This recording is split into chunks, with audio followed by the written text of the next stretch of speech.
நாங்கள் வீட்டாரின் கடமைகளில மூன்றாவது சோடியை குறித்து நாங்கள் பார்க்க ஆரம்பிக்கிறோம். அயல வீட்டார் என்று நாங்கள் கதைக்கிறது வேதத்தின்படி மூன்று சோடிய மூன்று கப்பல் நாங்கள் கதைக்கின்றோம் இல்ல, 3 couples. அயல முதல் சோடி அது மனைவியும் கணவன், இரண்டாவது சோடி பிள்ளைகளும் பெற்றார், மூன்றாவது சோடி வேலைக்காரரும் எஜமான்களும். அயால அந்த மூன்றாவது சோடி அந்த வீட்டார் குறித்து நாங்கள் இன்றைய நாளிலிருந்து பார்க்க ஆரம்பிக்கிறோம். அதனால ஆண்டருக்கு சித்தமா இருந்தால் நாங்கள் திட்டமிட்டபடி அந்த விடயத்தை நாங்கள் ஒழுங்குக்குள்ள அதை முடிக்கிறதுக்கு நாங்கள் பார்ப்போம்.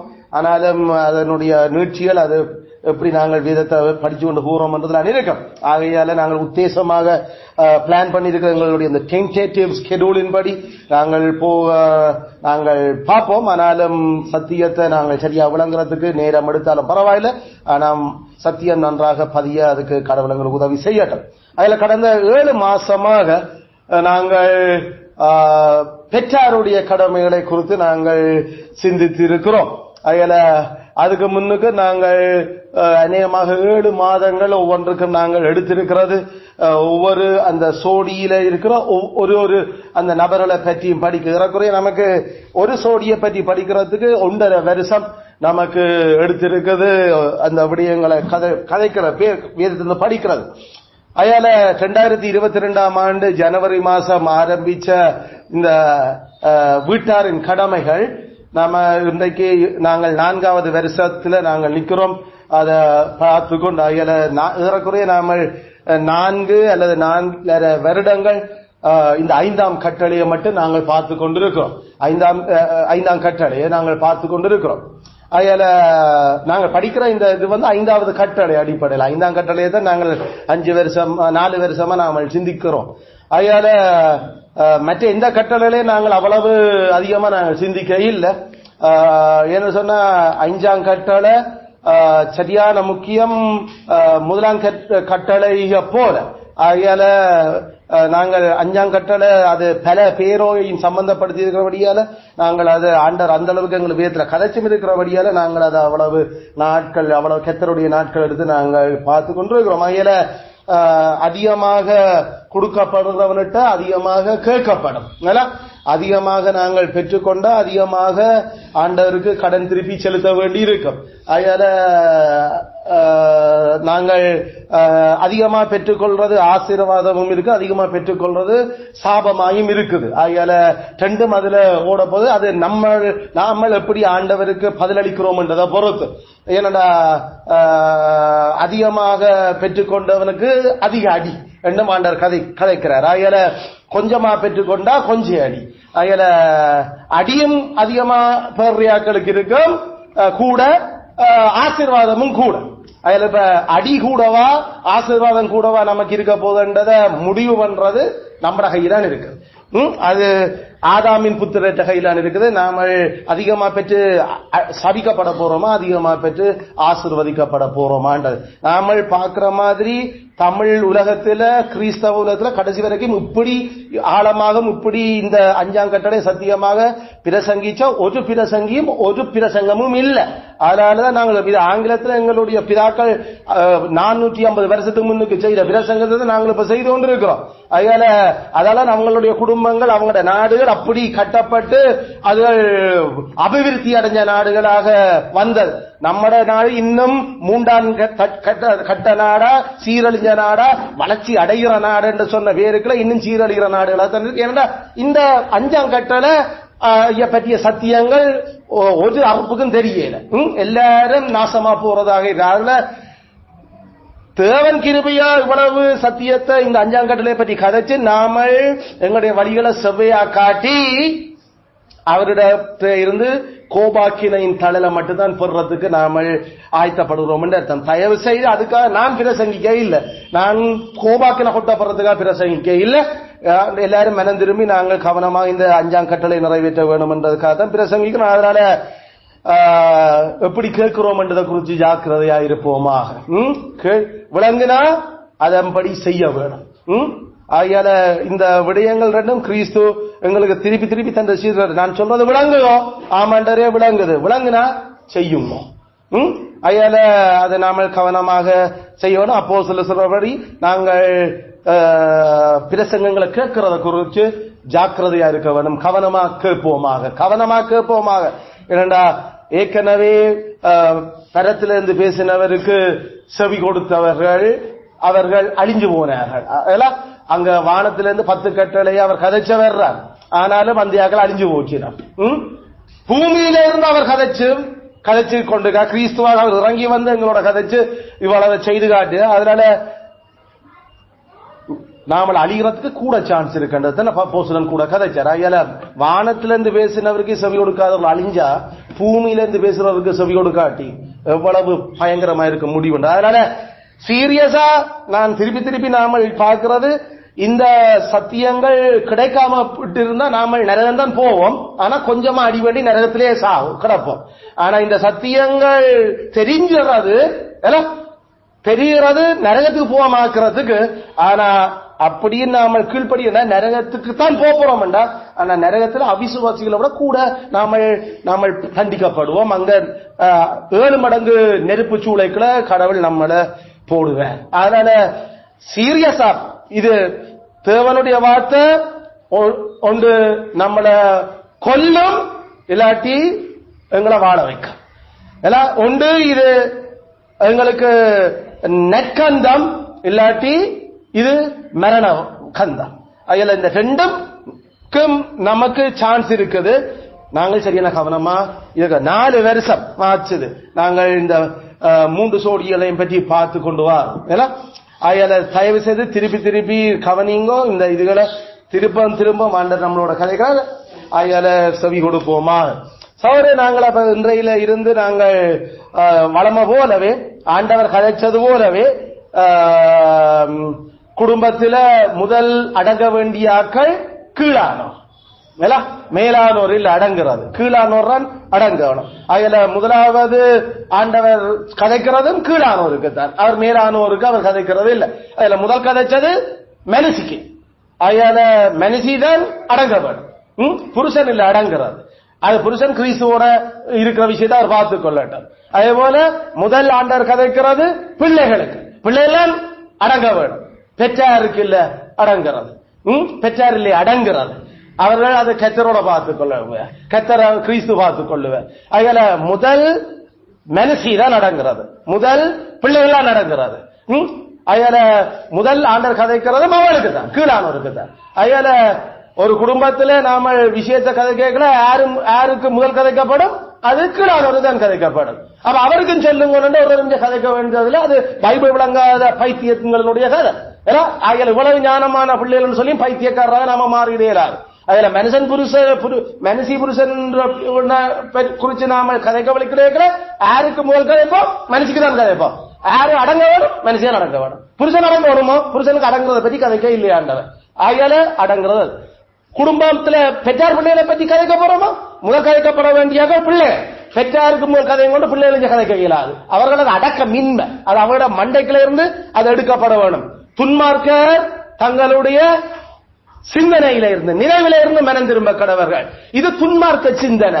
அதாவது நல்ல சன்மார்க்கம் முதல் அடங்க வேண்டியாக்கள் கீழானோர், அவர்களுக்கு தான் ஆண்டவன் கதைக்கிறார். அதில் யாராவது கீழானோர் இல்ல மேலானோருக்கு முதல் நீங்கள் புத்தி சொல்லுங்க ஏதாவது கதைச்சா அதுக்கு பேர் துன்மார்க்கமான சிந்தனை.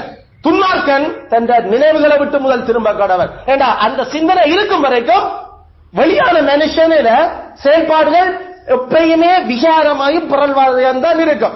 ஏன்னா மேல் அவ அடங்கட்டும், பெரியாக்கள் எங்களை நடத்துறையாக்கள் முதல் கீழ்படியட்டும் என்ற இந்த பைத்திய சிந்தனை இருக்கும் வரைக்கும் அவர்கள் துன்மார்க்க.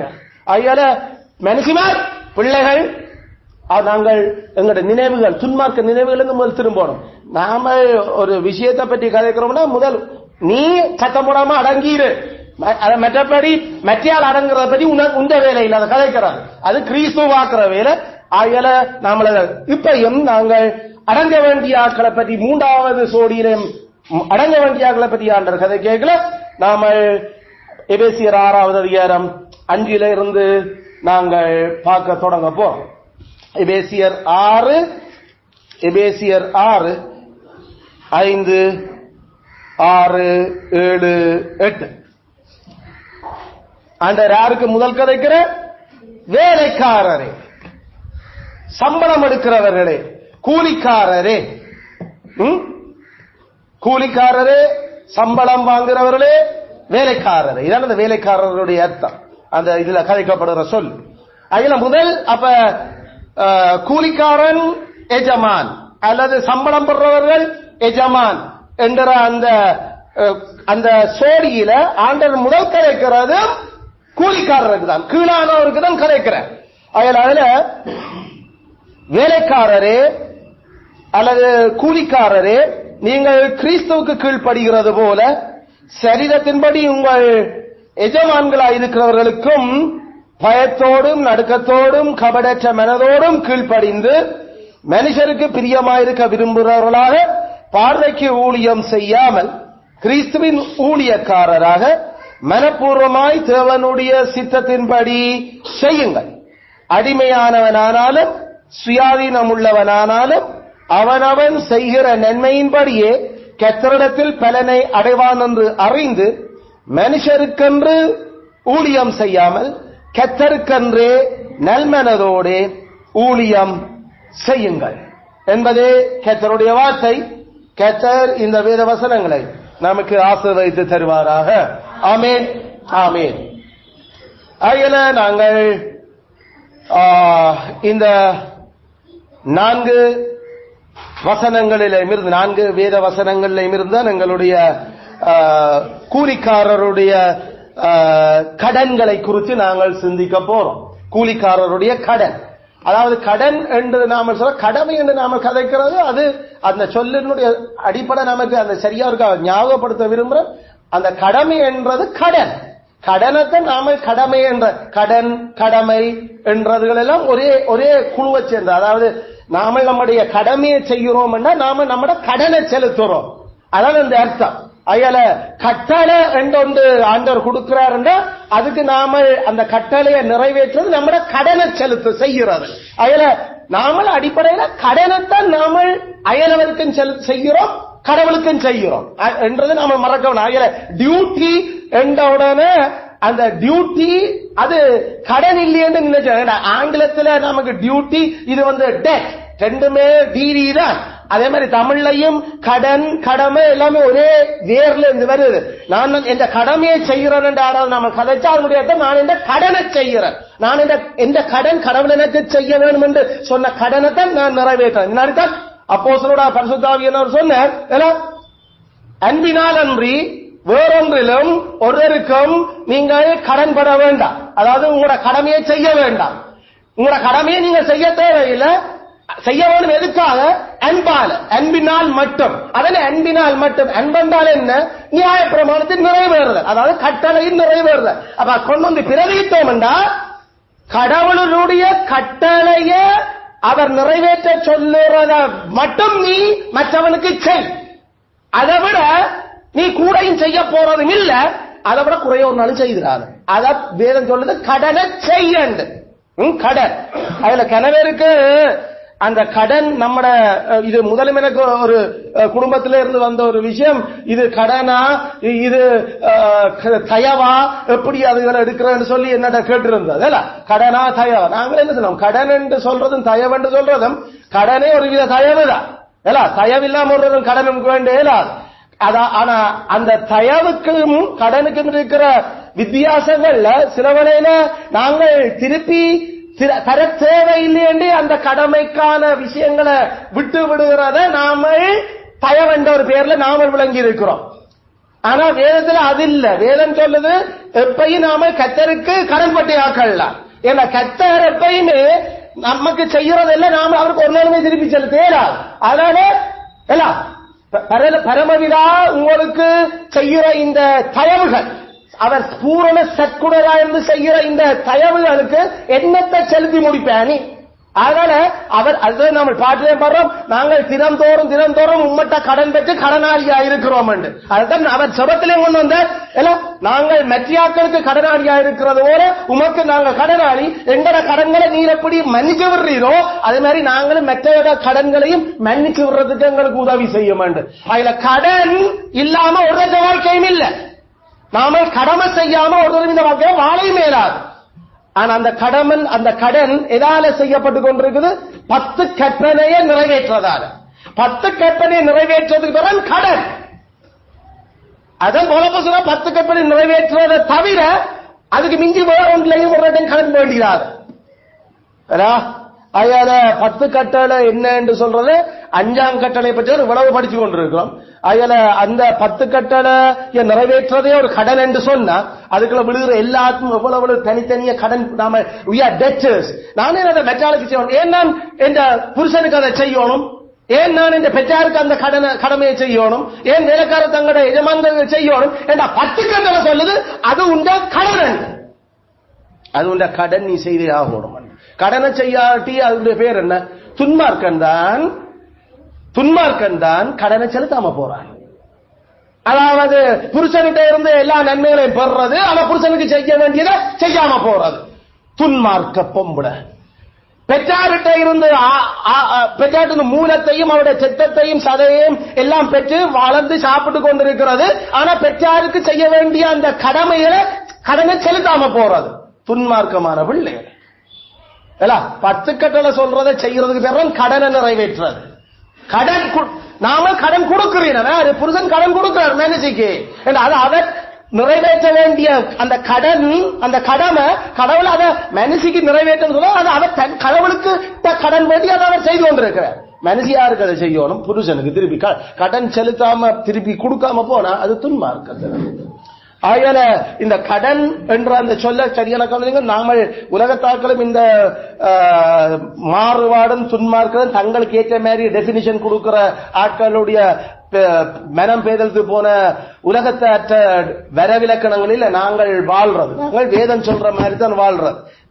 அதுல இந்த உலகத்துல கடன் 10 கட்டளைய என்கிற அந்த கடன்களை நிறைவேற்றது நாங்கள் எல்லாருமே செய்ய வேண்டியிருக்கு. அது தயவாகவும் வெளிப்படலாம், அல்லது தயவில்லாட்டி கட்டாயம் அது கடன் தான் செய்ய விளங்கும். அதில் கவனிச்சு கொள்ளுங்க, இந்த எபேசியர் 6ஆம் அதிகாரத்தில் அப்போஸ்தலன் எங்களுக்கு தொடங்குற வேலைக்காரரு உங்களோட கடனை செலுத்த வேண்டியதை செலுத்தணும். நீங்கள் அது யாருக்கு? வேலைக்காரர் கூலிக்காரர் செலுத்த வேணும்? எஜமான்களுக்கு கடனை திருப்பி செலுத்தலாம். அப்ப இதை பற்றி நாங்கள் கதைக்க வலிக்கிறீர்களா? வளம போல நாங்கள் இதனுடைய அந்த மெரவரி இதனுடைய கடமைகள் விஷயங்களை நாங்கள் பிரிக்க போறோம். நாங்கள் எல்லாம் இன்றைக்கு எழுத போறதில்லை. அதனால நீங்கள் ஒரு பேஜ் அல்ல 2 பேஜை நீங்கள் விட்டு போட்டுதான் நீங்கள் புதுசா அடுத்த இந்த பிரசங்கத்தை எழுத தொடங்க வேணும். அந்த விட போற பேஜ் அது பெரிய ஒற்றா பிரச்சனை இல்லை. B4 அதுல ஒன்றிலே நீங்கள் கீழே நான் அதில் வரதான் சொல்லுவேன். அதுல இப்ப மேல நீங்கள் எழுத வேண்டியது வேலைக்காரரின் கடன், வேலைக்காரரின் கடன்கள். அதான் அந்த மெரவரிக்கு மேல போட போறோம். வேலைக்காரரின்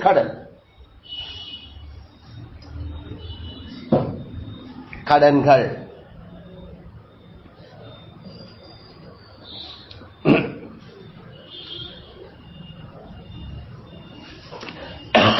வேலைக்காரரின் கடன்கள். அதை நாம 2ஆ பிரிக்க போறோம். சின்னனா பிரியுங்க, நல்ல நீட்டா கொண்டு வரக்கூடாது. ஒரு வரிக்கு தான் நீங்கள் அந்த கோட்டை போட்டு அடுத்த வரியில எழுதணும். இல்ல சின்னனா நடுவுக்குள்ள தொடங்கதான் வேற அது பெருசா வேற. அப்ப ஒடுங்கித்தான் தொடங்கணும் சின்னனா அந்த இத. சோ ஒன்று நீங்கள் அதில் எழுதலாம் கடன்கள். இரண்டாவது கடன்களின் நோக்கம், அல்லது கடன்கள், அடுத்த கடன்களின் நோக்கம். ஆல்ரைட், 2ஆ பிரிச்சுட்டோம். கடன்கள், கடன்களின் நோக்கம்.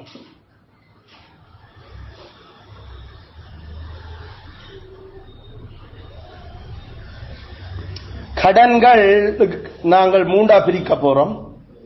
கடன்களை 3ஆ பிரிக்க போறோம். அது நல்லா பிரிச்சு அந்த 3 கிளையும் பெற போகுது கீழே கீழே. அப்ப கவனமா நீங்கள் அதை இதன்றோம். கடனை 3ஆ பிரிக்கிறோம். ஒன்று வகைகள், அதாவது கடன்களின் வகைகள். இரண்டாவது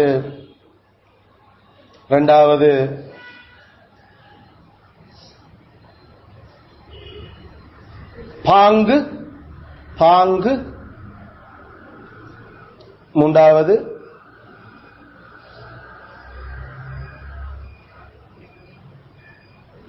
விஸ்தாரம்.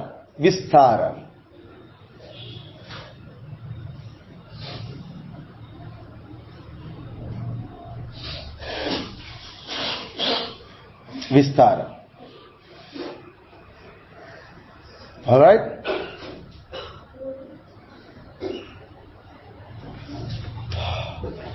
அந்த வகைகள் ரெண்டா பிரியுது.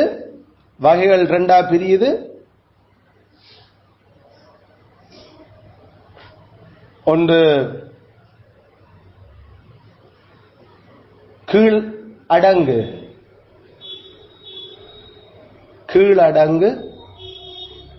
இரண்டாவது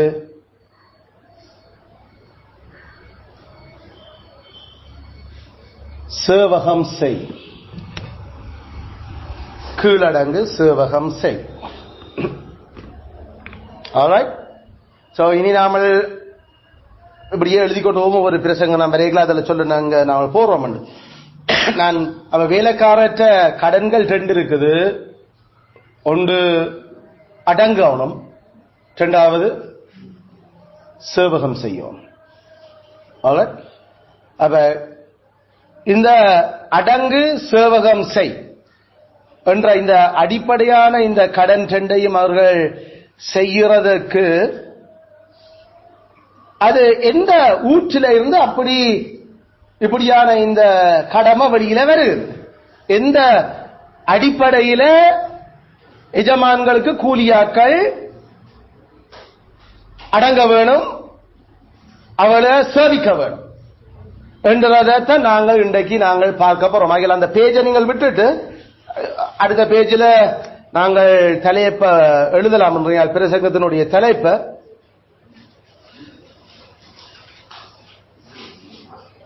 எஜமான்களின்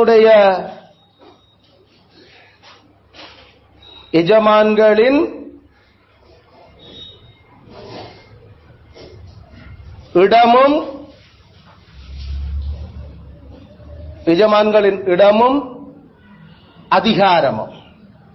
எஜமான்களினுடைய இடமும் அதிகாரமும். எஜமான்களினுடைய இடமும் அதிகாரம்.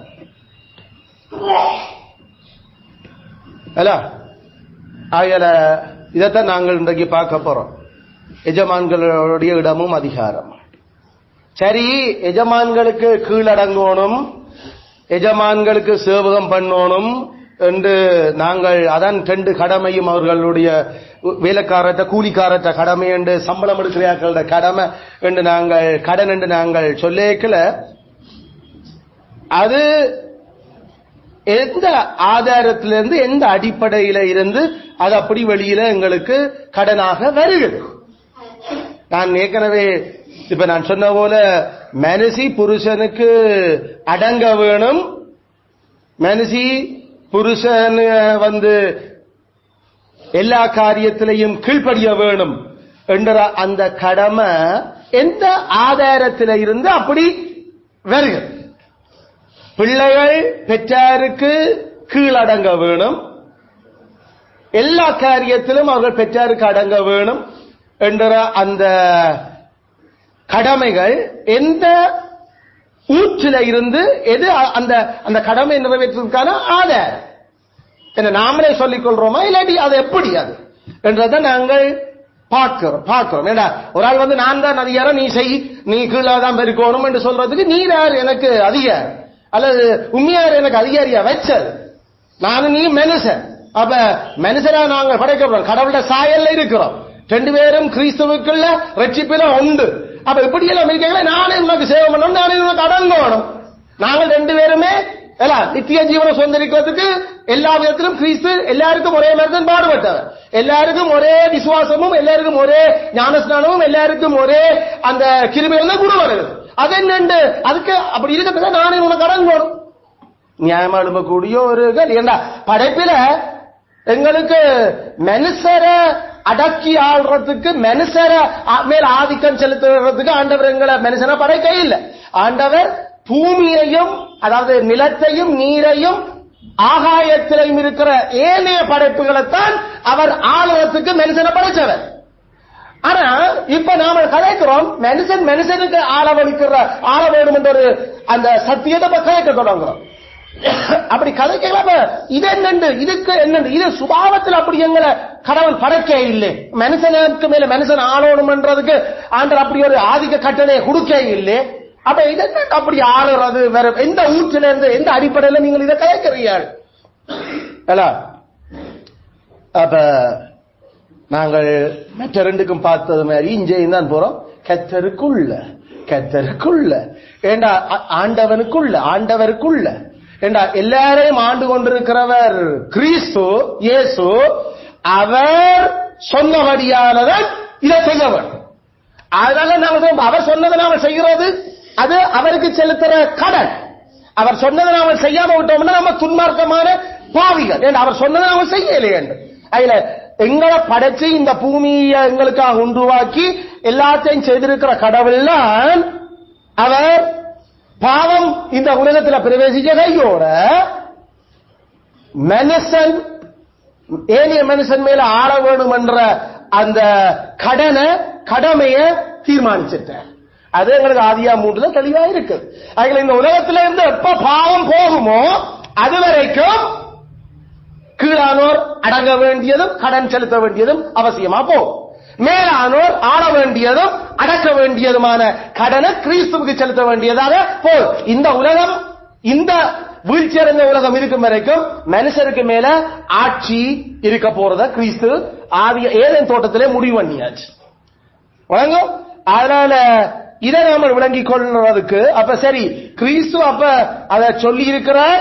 அப்ப சொல்லிட்டார் என்ன செய்யறது? அப்ப நான் பற்றே ஆகணும். எனக்கு விருப்பம் இல்லை அப்படி எல்லாம் செய்ய. என்ன செய்யறதா அவர் சொல்லிட்டார். அதை விருப்பத்தோட செய்ய வேணும். விருப்பத்தோட அது செய்யும். அதனால மூஞ்சியை நீட்டிக்கொண்டு மூஞ்சியை தூக்கி வச்சுக்கொண்டு மனசுல விருப்பம் இல்லாம புருஷனுக்கு கீழ்படுகிறதோ, பெற்றாருக்கு கீழ்படுகிறதோ, எஜமானுக்கு கீழ்படுகிறதோ அது கடனை செலுத்தாம போற துன்மார்க்கத்தனம். அதுல 2 விஷயம் அப்ப இந்த விடயத்துக்குள்ள அடங்க போது. ஒன்று, அறிவு ரீதியா நாம இந்த கீழ்ப்படிக விளங்கிக் கொள்ள வேணும். அடுத்தது உணர்வு ரீதியா அந்த கீழ்ப்படிக்கு நாங்கள் ஒப்பு கொடுக்க போறோம்.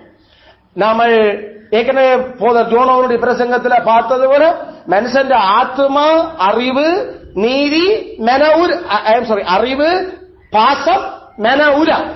அப்ப இந்த அறிவும் பாசமும் சரியாக ஒழுங்காக வேலை செய்தால் அதுல இருந்து கட்டாயம் வர்ற முடிவு அந்த மெனவுர சரியான முடிவுல இருக்கும். அறிவு பிழைச்சுச்சா அதால இருந்து வர்ற பாசம் பிழைக்கும். பாசம் பிழைச்சா மெனவுர முடிவு பிழைக்கும். அறிவு சரியா இருக்குது, ஆனா பாசம் அதை ஏற்றுக்கொள்ள விரும்புது இல்ல. ஏன் காரணம்? அந்த பாசம் பாவத்தால அது சீரழிஞ்சு போயிருக்குது. அதனால பாசம் அந்த அறிவை மோக வலிக்கிட்டு அல்லது அறிவுக்கு அடங்க மாட்டோம் என்று சொல்லி தனக்குள்ளேயே அது முரண்டு பிடிக்குது. அதால வர்ற முடிவு அப்படி இருக்கும். அதுவும் பிழைச்சுதான் போகும்.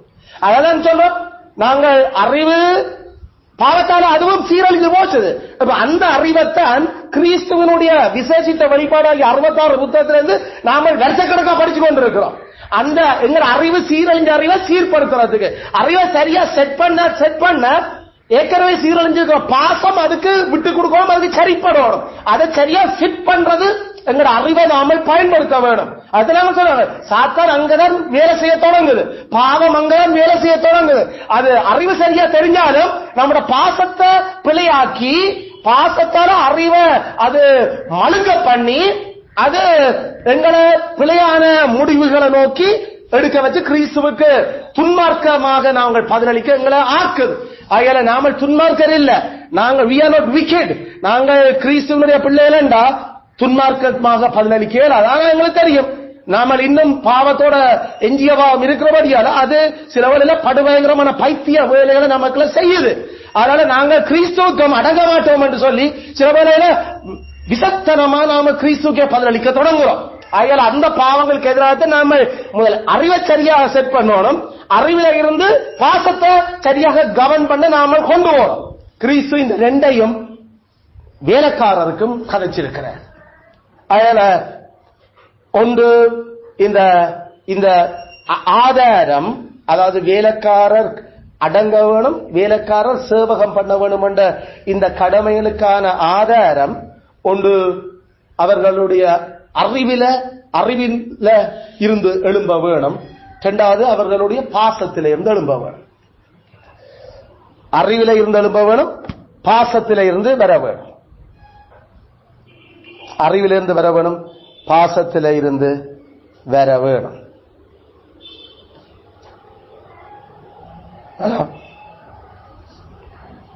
அதாவது அறிவு நாங்கள் சொல்றது போல தேவன் இந்த உலகத்தில அவர் பாவம் இல்லாத உலகத்திலேயே அவர் மனுஷர ஏனைய படைப்புகளையும் படைக்க அவர் கீழான படைப்புகள் மேலான படைப்புகள் என்று சொல்லி அவர் படைப்புகளை அவர் அப்படித்தான் படைச்சிருக்கிறார். Superior inferior, superior inferior, superiority inferiority, superiority inferiority, மேலானோர் கீழானோர் என்ற ஒழுங்கு படைப்பில பாவம் இல்லாம இருக்கல அவர் அதை அப்படி படைச்சிருக்கிறார். படைப்புகளில சுப்பீரியரான படைப்பு என்ன? படைப்புகளில சுப்பீரியரான படைப்பு மனுஷர். மனுஷர் சுப்பீரியர், மிச்ச எல்லா படைப்பும் இன்ஃபீரியர், மிச்ச எல்லா படைப்பும் கீழான படைப்பு. படைப்புகளில மேலான படைப்பு கீழான படைப்பு. மேலான படைப்புகள்ல மனுஷன் தான் மேலான படைப்பு, கீழான படைப்புல மிச்சம் எல்லாம் கீழான படைப்பு. தேவதூதர்களும் மனுஷருக்கு கீழான படைப்பு. ஏண்டா பணிவிட செய்யறதுக்காகத்தான் படைக்கப்பட்ட. அதனால தேவதூதர்கள் மனுஷனை விட மேலான படைப்புகள் இல்லை. மனுஷன் தான் கடவுளுடைய சாயல்ல படைக்கப்பட்டார். தேவதூதர்கள் கடவுளுடைய சாயல்ல படைக்கப்பட இல்லை. கடவுளுடைய சாயல் இருக்கிறது தான் மேலான படைப்பு. அதனால தேவதூதர்களும் மனுஷனை விட மேலான படைப்புகள் அல்ல. சரியா? அதுக்கான காரணம் இமேஜ் ஆஃப் காட், கடவுளின் சாயல். கடவுளுடைய சாயல் யாருல இருக்கோ அவன் தானே கடவுளுக்கு அடுத்தையாள். தேவதூதர்கள் கடவுளுடைய சாயல் இல்ல, அதனால அவர்கள் மனுஷனுக்கும் கீழே. அததான் பவுலப்போஸ்தலனூடாக கடவுளுங்க நம்மளுடைய கடன்களை நாம நிறைவேற்றுறதுக்கு போவேக்க அந்த கடன்களை நிறைவேற்றுறதுக்கு எங்களுக்கு சேவகம் செய்யறதுக்கு அனுப்பப்பட்ட படைப்புகள்லாம் தேவதூதன். எனக்கு சேவகம் பண்றதுக்கு ஒரு ஆள் வர்றா அவர் மேலானவருக்கு வேலை செய்யறதுக்கான படைப்பு. அதனால தேவதூதன் உட்பட சகல படைப்பும் மனுஷனுக்கு கீழான படைப்பு. அது ஒன்று மண்ணுலகில் இருக்கிற படைப்புகள் கொஞ்சம் நிறைய, ஒன்று அது விண்ணுலகத்தில் இருக்கிற படைப்பு. அது மண்ணால அந்த படைப்பில ஒன்றும் இல்லை. அதாவது தேவதூதர்கள் முழுக்க முழுக்க ஆன்மா, ஆவி. அவர்கள் மண்ணோட இந்த சடப்பொருளோட இந்த விதத்திலும் படைக்கப்படாது. அதனால அவர்கள் விண்ணுலகத்தில் அவர்கள் இன்னும் இருக்கிறது. ஆனா மண்ணுலகத்தில் இருக்கிற எங்களுக்கு சேவகம் பண்றது, எங்களுக்கு சேவகம் பண்றீங்க. மண்ணுலகத்தில் இருக்கிற மிச்ச படைப்புகள் எல்லாம் மண்ணுலகத்தோட மண்ணாலேயே படைக்கப்பட்டு இருக்கிறதுகளும் இருக்குது. அதாவது ஆன்மா இல்லாமலே, மற்றது ஆன்மாவும் சேர்ந்து படைக்கப்பட்டதுகளும் இருக்குது. ஆனா கடவுள சாயல் இல்லாத ஆன்மா படைக்கப்பட்டிருக்கு. அதுல மண்ணுலகில ஆன்மா இல்லாம படைக்கப்பட்டிருக்கு நாம சொல்றது அடிப்படையில எல்லா கனிமங்கள், தாது பொருட்கள், மலைகள், நாம சொல்லக்கூடிய சகல காத்து, அது தண்ணி, அது இதுகள் எல்லாத்தையும் நாம அந்த சடப்பொருளால படைக்கப்பட்டிருக்கு. அது ஆன்மாவே இல்லை. தாவரங்கள் எல்லாமே சடப்பொருள், ஆன்மாவே இல்லை. அதுகள்ல ஆவி இல்லை அதுக்களை. ஆனா ஆவி இருக்குது சடப்பொருளோட சேர்ந்து, ஆனா கடவுளுடைய சாயல்ல இல்ல அந்த ஆவி. அப்படி என்ற அசையக்கூடிய, நடந்து திரியக்கூடிய, ஊந்து திரியக்கூடிய, தவழ்ந்து திரியக்கூடிய அனைத்தும் அதுகள்ல ஆன்மா இருக்கிற விஷயங்கள். நாம ரத்தம் இருக்கிறது என்ன சொல்லுவோம், ரத்தம் இருக்கிறது. அதுல ரத்தம் இருந்தா அதுல ஆன்மா இருக்குது. அந்த ஆன்மா அது இந்த சடப்பொருளால உருவாக்கப்பட்ட ஆவி. அது வருமனே அது கடவுளுடைய சாயலிருந்து கடவுளுடைய அந்த ரூபத்தை கொண்டிருக்கிற ஆன்மா இல்ல. அது இந்த கெமிக்கலாலே உருவாக்கப்பட்டிருக்கிற சடப்பொருளால் உருவாக்கப்பட்ட ஆவிகள். அதுகளும் கீழான படைப்பு தான். ஆனா மனுஷன் மட்டும்தான் எந்த ஒரு இந்த உடல் வெளியான உடல் கெமிக்கல் அல்லது நாம சொல்ற சடப்பொருளாலையும் அந்த ஆன்மா அது எந்த சடப்பொருளாலையும் வராம கடவுள் தந்த ஆவியிலிருந்து பகிர்ந்து கொடுத்த ஆவியையும் கொண்டிருக்கு. ஆகையால படைப்பின் மகுடம், படைப்பின் உச்சம், படைப்பினுடைய மகிமை மனுஷன். அதுல சுப்பீரியர் இன்ஃபீரியர், மேலானோர் கீழானோர் என்றது படைப்பினுடைய ஒழுங்கு. அது பாவத்தால வந்தது இல்லை. படைப்பிலேயே கடவுள் அப்படித்தான், அது பாவம் இல்லாம நல்லதென்று படைச்சிருக்கிறார். அதுக்கான சில நோக்கங்கள் தேவைகள் அவற்றை மகா ஞானத்தில் அவர் அதை சரியாக அவர் திட்டமிட்டிருக்கிறார். அதே போல மனுஷரிலையும், மனுஷர் என்ற அந்த உயர்ந்த படைப்பிலையும் கடவுள சாயல் இருக்கிற அந்த படைப்பிலையும் முதலாவது படைச்சது இரண்டாவது படைச்சது என்ன அந்த திருப்பி அதுக்குள்ள ஒரு வித்தியாசத்தை காட்ட வலிக்கிறார்.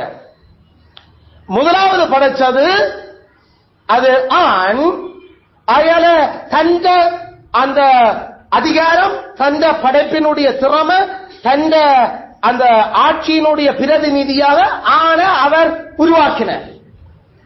அயால முதலாவது படைக்கப்பட்டது இந்த மனுஷன் இருக்குல்ல, அது நேரடியாக கடவுள் கிறிஸ்து தலையா இருக்கிறார். நேரடியா அல்லது கடவுள் அந்த ஆணுக்கு மேல நேரடியான பொறுப்பாடு. அதுல புருஷன் யாருக்கு பதில் சொல்ல வேணும்? கடவுளுக்கு. கடவுளுக்கு பதில் சொல்ல வேண்டிய அந்த அடிப்படையில் ஆண்டவர் ஆன முதலாவது படைச்சபடியால மேலானவனாக வேதம் இருக்கிறது. இது பாவம் வேற இல்லை.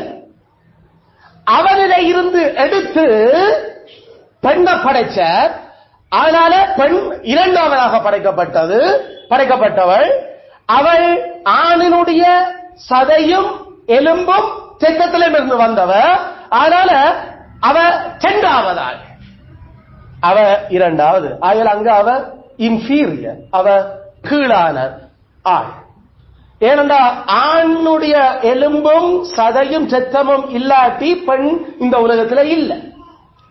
அயல ஆணினுடைய செத்தத்தையும் மாம்சத்தையும் எலும்பையும் எடுத்து வந்தபடியால அவ யாருக்கு பதில் சொல்ல வேண்டி இருக்குது? ஆணுக்கு பதில் சொல்ல வேண்டி இருக்கு, புருஷனுக்கு, கணவனுக்கு பதில் சொல்ல வேண்டி இருக்குது. அதுல அவ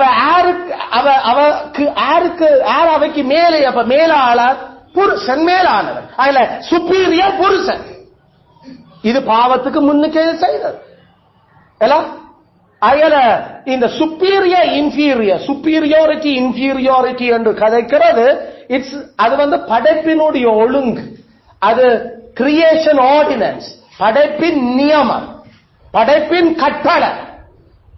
அதுல இந்த சத்தியத்தை நாம ஏற்கனவே பல தரம் நாங்கள் வேதத்திலிருந்தும் புத்தகங்களிலிருந்தும் நம்முடைய பிரசங்கங்கள்ல இருந்து நாங்கள் அத முடிவு பண்ணி இருக்கிறோம். அதுல அதுவும் யாரெங்களுக்கு சொல்லி தந்த கெட்டர்றாங்க. கெட்டர் ஆதியாமம் 1-2 அதிகாரத்தில் சொல்லி இருக்கிறபடியாலதான் நாங்கள் அந்த பாவமே இல்லாத அந்த உலகத்திலே இந்த மேலான கீழான படைப்பு என்றது படைச்ச ஒழுங்கிலேயே உருவாக்கப்பட்டிருக்கிறது. அது அந்த ஒழுங்கு பிழை இல்லை. ஏண்டா கடவுள் பாவம் செய்யாது, ஏலாது. அதுல அந்த ஒழுங்க தான் ஆண்டவர் ஒரு பூமியில இருக்கிறதுக்கு அவர் விரும்பி இருந்தார். அதுல பாவம் இல்லாட்டி விதியன் ஒழுங்கு. மனுஷி புருஷனுக்கு அடங்கவர். மனுஷி ஏன் நீ போன முறையும் போன வாரம் மகன் சின்னவன் கேட்ட மாதிரி ஆதாம் பாவம் செய்தவர்களுக்கு ஏன் ஆண்டவர் நம்மளுக்கு மறதியை இல்ல தார, அது அவருக்கே கொடுத்துட்டு முடிச்சிருக்கலாம் தானே. அவருக்கு படிச்சது சில ஞாபகம் பெற இல்லை. இப்ப அதுல இருந்து ஏன் நாம மறக்கிறோம் அப்பா? இதான் அவற்ற கேள்வி. வாய்ப்பாடு பாடமாக்கி 10ஆம் வாய்ப்பாடு வரைக்கும் 3 வயசு சொன்னது இப்ப திருப்பி மறந்து போச்சு. அப்ப இப்ப ஏன் நாம மறக்கிறோம்? பாவத்தால மறக்கிறோம். நான் பாவம் செய்யலே, நான் படிச்சுதான் இருந்தேன் நான் பாடமாக்கி. அப்ப நான் அது ஆதாமுட பாவம் நமக்கு மேல, ஆதாமுட பாவம் என்னது எனக்கு மேல, அது எனக்கு நான் ஏற்றுக்கொள்ள மாட்டேன்னா அவர் நான் ஒன்னும் செய்யலாது. அப்படின்னா நீ பிறக்காம இருந்திருக்கணும். பிறக்கவனும் பிறந்தது சந்தோஷமா இருக்கு, அதுவும் ஏற்றுக்கொண்டே ஆகணும். ஒன்னும் செய்யலாது. அப்படின்னா நீ பிறக்காம இருந்திருக்க வேணும். இல்ல அப்படின்னா ஆதாம் பாவம் செய்ததால அவற்ற பிள்ளைகளுக்கு அந்த மறதி வந்துட்டு இல்ல. அப்ப நான் கெதியண்டு நான் படிச்சு நான் கல்யாணம் செய்துட்டு பிள்ளைகளை பத்தி நான் கெதிட்டு செத்துறேன். ஏனண்டா நான் கூட பாவம் செய்ய மாட்டேன். அப்ப என் பிள்ளைகளுக்கு அது போகாது. அப்படி செய்யலாது. நாம ஏசப்பா இப்ப நம்ம பாவம் மன்னிச்சிருக்கிறபடியால நாம பாவம் செய்யாம இருக்கிறது பிள்ளைங்க தந்திருக்கிற, அதனால 70 வயசு வரைக்கும் நம்ம வாழறதுக்கு சொல்லி இருக்கிற. அது ஆசீர்வாதம் நமக்கு. நாம டக்கட்டு செத்துட்டோம்டா பிள்ளைகளை யாரு வளர்க்கறது இல்ல. என்ற பிள்ளைகள் இப்படி மறக்க கூடாது. கவனிச்சவங்க இந்த விஷயம்லாம் சாப்பாட்டு மேசையில போய்கொண்டிருக்குது கதை. அயல அந்த பிள்ளைகளோட நாம எவ்வளவு கவனமா இந்த விஷயங்களை, ஏன்னா பிள்ளைகள் அந்த பாவத்தை குறித்த உணர்வு தங்களுக்கு மேல சாட்டல் செய்யப்பட்டிருக்குது. இதுகளை எப்படி மேற்கொள்றது, என்ன செய்யலாம், இது மெட்டாலுக்கு போயிடக்கூடாது என்ற பிள்ளைகளுக்கு இந்த பாவம். அப்ப அதுக்காக நான் முதலே நான் உன்னோட இருக்கணும் என்று சொல்லி என்ன கவனமா சாப்பிடு இது செய்ய அப்படின்னு சொல்ல நான் இன்னும் நிறைய வருஷம் இருக்கணும் என்று. ஏன்னா நீங்க பாவம் செய்யல தானே, அது மாதிரி நீங்க அப்படி என்ன கடவுளுக்குல நீங்க பாவம் செய்யாம இரு. பாவம் செய்யாம இருக்க பலன் இருக்கோ இல்லையோ? பலன் இருக்கு. நாம விரும்பினாதான் பாவம் செய்வோம். நாம விரும்பித்தான் பாவம் செய்வோம். பாவம் செய்யறதுக்கு நம்மகிட்ட டபுள் பெர்மிஷன் எடுக்க வேணும். எல்லாம் பிசாசும் ஏன் பாவமும் கூட ஒன்று நம்மகிட்ட அடுத்த ஆண்டவர்கிட்ட பெர்மிஷன் எடுத்தா நாமல் பாவம் செய்யலாம். அதுல அப்படி இருந்து பாவம் செய்யாமலும் வாழ முடியும். என்ற ஜோபு டபுள் பெர்மிஷன் கொடுக்க இல்லை. கர்த்தர் பெர்மிஷன் கொடுத்திருந்தாலும் ஜோபு கொடுக்கிற பாவம் செய்ய. வாய பொத்தினால் பாவம் செய்யல, வாய் ஒத்தினா பாவம் வெளியில வராது. 99% பாவம் வராது வெளியில வாய். அதனால அவன் தன் வாயினால் பாவம் செய்யவே இல்லை. மனுஷி பேசலையோ போய் பைத்தியம் பண்ணு, அது பாவம் இல்லை. அது அவன் தன் மனுஷனுடைய பாவத்தை அடக்கிறதுக்கான ஆதிக்கம். அது கத்தர்கிட்ட இந்த குலத்தை பெற்றாமல் பெற்றது இதை பெறக்கூடாது. பைத்தியம் சொல்லிருக்கிற அத அவன் தன் வாயினால் பாவம் செய்யவில்லை. அதுல மனுஷிக்கு பேசுறதுண்டா பாவம் செய்யற அர்த்தம் இல்ல. பிள்ளைகளுக்கு பேசுறா பாவம் செய்யறோம் அர்த்தம் இல்ல. இவன் பைத்தியம் என்று பேசினா கூட பாவம் செய்கிறோம் என்ற அர்த்தம் இல்ல. கர்த்தருக்கு எதிராக உயர்த்த வழி கிடைக்கல அந்த எண்ணத்தை அடிச்சு உடைக்கிறோம். நீ என்ன பைத்தியம் விசர உனக்கு இப்படி கேட்கிற கடவுளுக்கு முன்னாலே. அடுத்த அவன் பாவம் செய்யவில்லை. வாய் இதனுடைய அந்த தாக்கம் இந்த விஷயங்களை நாம பாவம் செய்யாம காக்கலாம் கர்த்தர். அதனால பாவம் சாட்டுதல் செய்யப்பட்டிருந்தாலும் கிறிஸ்தவங்களுக்கு பிளத்தை தந்திருக்கிற பிந்தினாதாமூட நாங்கள் பாவம் செய்யாம வாழ்றதுக்கு. அதுக்காக அப்படியே சுத்தமான சூசப்பிள்ளை மாதிரி முழு நாளும் வாழ போறோம்ல என்ற சிறுவனில் தேவன் எங்களுடைய இயலுமேலுக்கு மிஞ்சியும் நாங்கள் இந்த பூமியில அவரை சார்ந்திருக்க வேணும். நாம கலக்கணம் கொண்டிருக்க கூடாதுக்காக தொடச்சந்த வேணும்னா சுழுக்க வச்சு விட்டுருவ. நாம கெஞ்சி அழுது ஐயோ செய்யாம கெஞ்ச வேணும். ஏண்டா நிக்கிறோம் என்று சொல்றாமல் விடாதபடிக்க அவர் நம்ம சந்தையும் அவர் சுழுக்க பண்ணுற. ஏன்னா கத்தரோடு மேற்கொண்ட எங்களுக்கு அவர் பிளத்த கிறிஸ்துவோட அவருக்கு அது ஒரு எந்த பிள்ளைகள் என்னோட நேருக்கு நேர்ந்து நல்ல ஞானமா ஆகிய வேண்டி இத பாவம் செய்யாமல் இருக்கிறதுக்கு தான் அவர்கள் கலைக்க வேண்டது அல்ல. அது நல்ல விஷயம். அதுல இந்த மாதிரியான இந்த ஒழுங்குகள் படைப்பிலேயே இருக்குது. மேலானோர் கீழானோர். அது பாவத்தால இப்ப என்னவா போச்சு கடைசியில பாவத்தால அது ஒரு கட்டளையா மாறி அந்த கட்டளை என்னடா அடுத்து என்ன அது கடனா மாறி போச்சு. பாவத்துக்கு பிறகு அவன் உன்னை ஆண்டு கொள்ளுவான், நீ அவனுக்கு அடங்குவாய். அடங்க வேணும். முதல் பாவத்துக்கு முன்னுக்கு இது கட்டளை அவரை இல்லை, அது மனசுல இருந்து படைப்ப விளங்கி அவரை தன்னார்வமாகவே செய்ய வேண்டி இருந்த ஒரு ஒரு அந்த அந்த நிலைமை எப்படி இருக்கும்னு நமக்கு விளங்கல. ஆனா நமக்கு தெரியும் கிறிஸ்துவுக்கு நம்ம மனசார இப்ப கீழ்ப்படுகிறோம். கிறிஸ்து கோபப்பட்ட கிறிஸ்து மனஸ்தாபப்பட்டுடுவார். பிதா ஐயோ அவர்கிட்ட மூஞ்சி முகம் மாறிடும், இவ்வளத்தை செய்து இப்படி ஒரு நன்றி இல்லாம இருக்கிறாங்களே என்று நாம பாவம் செய்யாம இருக்கிறது நாம ஒரு மனதில் விளங்கிக் கொள்றோம். அதுதான் பாவத்துக்கு முன்னுக்கும் ஏதாவது ஆதாமுக்கு அவனுக்கு தன் கடனை செலுத்த அடங்காம போகிற ஒரு நிலைமையை யோசிச்சா அவள் அப்படித்தான் அதை விளங்கி இருக்க வேணும். நாங்கள் இப்படி விளங்குறோமா?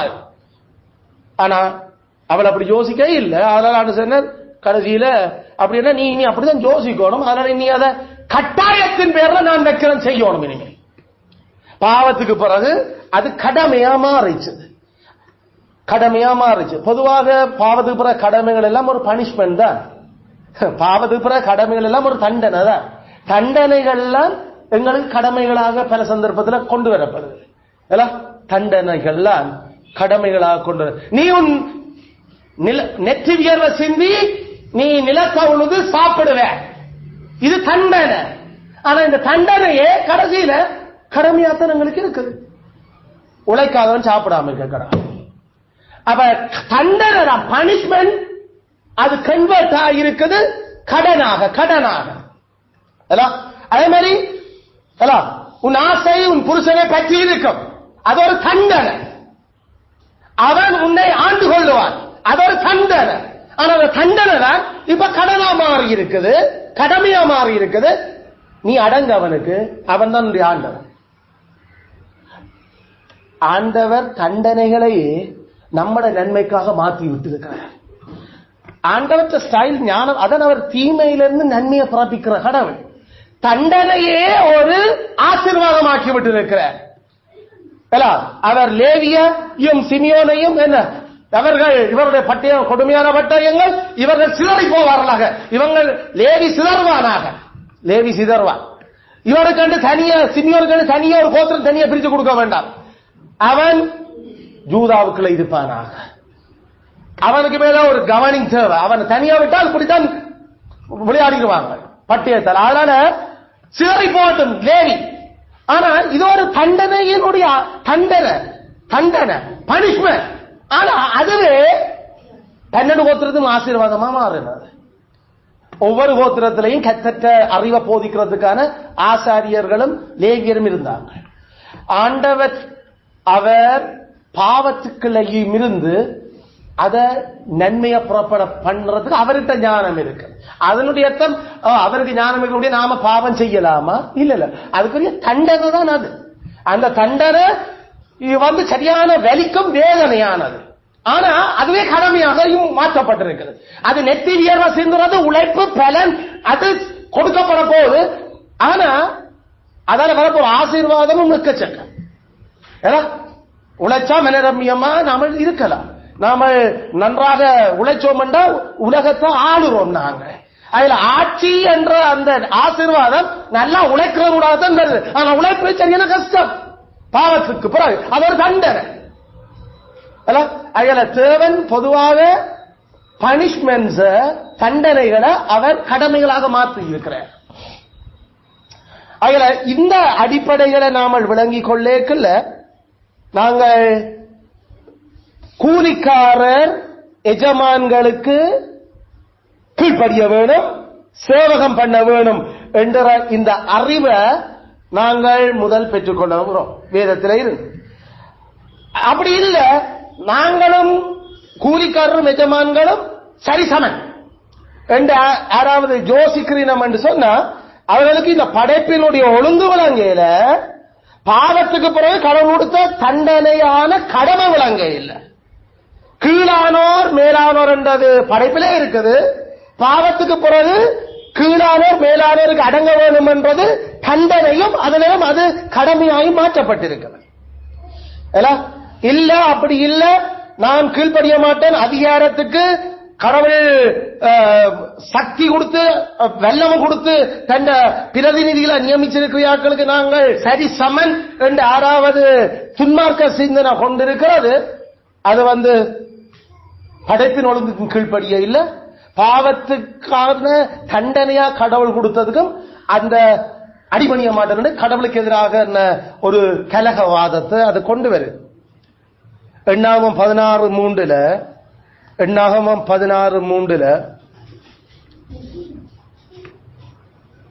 நீ எங்களோட மனுஷன் தானே, என்னட்டு எங்களை நீ ஆளலாம், நாங்களும் ஆக்கலாம், நாங்களும் எங்களுக்கும் என்ன குறைச்சல் என்று கேட்ட கோராகு, தாத்தான், அபிராம். நீங்க மிஞ்சி போறீங்க. மோசே நீ மிஞ்சி போற, நீ குடும்ப ஆட்கள் தான் ஏதோ எங்களை நடத்த வழி வந்துட்டீங்க. நாங்களே எங்களுக்கு ஒரு குறைச்சல் இல்ல, கெட்ட சபையும் சபைதான், அதுவும் பரிசுத்தம். அதனால ஈக்குவலடாப்பா, நாங்கள் ஈக்குவல். என்ன நடந்ததுன்னு தெரியும். இந்த ஈக்குவல் கதை ஈக்குவல் இல்லாத கதைக்க வழிகட்டா உசிரோட பூமி விளங்கி சாகு. கர்த்தர் வச்ச ஈக்குவல் இல்லாதையாக்கள் தாங்கள் ஈக்குவல் தான் என்று கதைச்சு அதே படைப்பின் ஒழுங்கையும் பாவத்தினுடைய வீழ்ச்சியால கடவுள் வச்ச கடமைக்கும் எதிரான கலகம். ஆண்டு சொன்னார், ஒரு நிமிஷத்துல இவங்களை நான் சாகடிக்கிறேன். ஆண்டவரே இவங்க மற்றவன் சாகிற மாதிரி சாகக்கூடாது. மோசையினுடைய ஜபத்தை கவனிச்சு, மற்றவன் சாகிற மாதிரி சாகக்கூடாது. அவ்வளவுதான். பூமி பிளக்கட்டு அல்லது ஆண்டரத பூமியை பிளக்கப்பட்டு உசிரோட சாகடிச்சு. ஈக்குவல் இல்லாதையாக்கள் ஈக்குவல் என்று கதைக்க வலிக்கிறதையாக்களுக்கு வர சாவு தண்டனை. மனுஷனும் மனுஷியும் ஈக்குவல் இல்ல. மனுஷன் சுப்பீரியர், மனுஷி இன்ஃபீரியர். ஈக்குவல் கதைச்சா உசிரோட சாவ. பெற்றாரும் பிள்ளைகளும் ஈக்குவல் இல்ல. பெற்றார் சுப்பீரியர் மேலானோர், பிள்ளைகள் கீழானோர் இன்ஃபீரியர். நாங்கள் மனுஷரானே என்று கதைச்சு அந்த அதிகாரத்தை ஏதோ சமப்படுத்த வலிக்கிட்ட நெஞ்சு பிளந்து சாவ. குத்தி கடவுள் குடல் எல்லாம் சரிய வைப்ப. அப்பனுக்கு சரிசமனா எழும்ப வலிக்கிட்டா பிள்ளைகள். அங்கால பக்கம் வேலைக்காரர், நாங்களும் எஜமான்களும் ஒன்றுதான், நாங்கள் வேலை செய்யாதி அவருக்கு என்ன உழைப்பார், நாங்கள் செய்து காட்டுறோம் மாக்கள் யாரு. இப்படித்தானே இந்த நம்ம நாட்டுகள்ல நம்ம இந்த கேவலமான உலகத்தில் இப்படி கிழமை செய்து கொண்டு இருக்கிறேன். நாங்கள் தொழிலாளிகள் என்ன சொல்ல, தொழிலாளர்கள் பலத்தை காட்டுறோம் எஜமான்களுக்கு. கடவுள் எஜமான்களும் தொழிலாளிகளும் சமன் இல்லை. எஜமான்கள் மேலானோர், தொழிலாளிகள் வேலைக்காரர் கூலிக்காரர் கீழானோர். இந்த சமன் என்று கதைச்சா அதுக்கு பிறகு பஞ்சத்தால வாடுறதுக்கும் பிச்சை எடுக்க வைக்கிறதுக்கும் கர்த்தர் எப்படி வேலைக்காரர் ஆக்கிறார் என்றதை பார்த்துக் கொள்வோம். அதனால வேதத்திலிருந்து சரியான பாடங்களை நாம் விளங்கிக் கொள்ள வேணும். கர்த்தர் மேலானோர் கீழானோர் என்ற அந்த ஒழுங்க வேதத்துல ஆதியில இருந்தே பாவத்துக்கு முன்னுக்கும் சரி பாவத்துக்கு பின்னுக்கும் சரி அவர் வச்சிருக்கிறார். அப்படி வச்சிருக்கிறதால நாங்கள் சமன் இல்லாதையாக்க சமன் என்று கதைச்சிடக்கூடாது.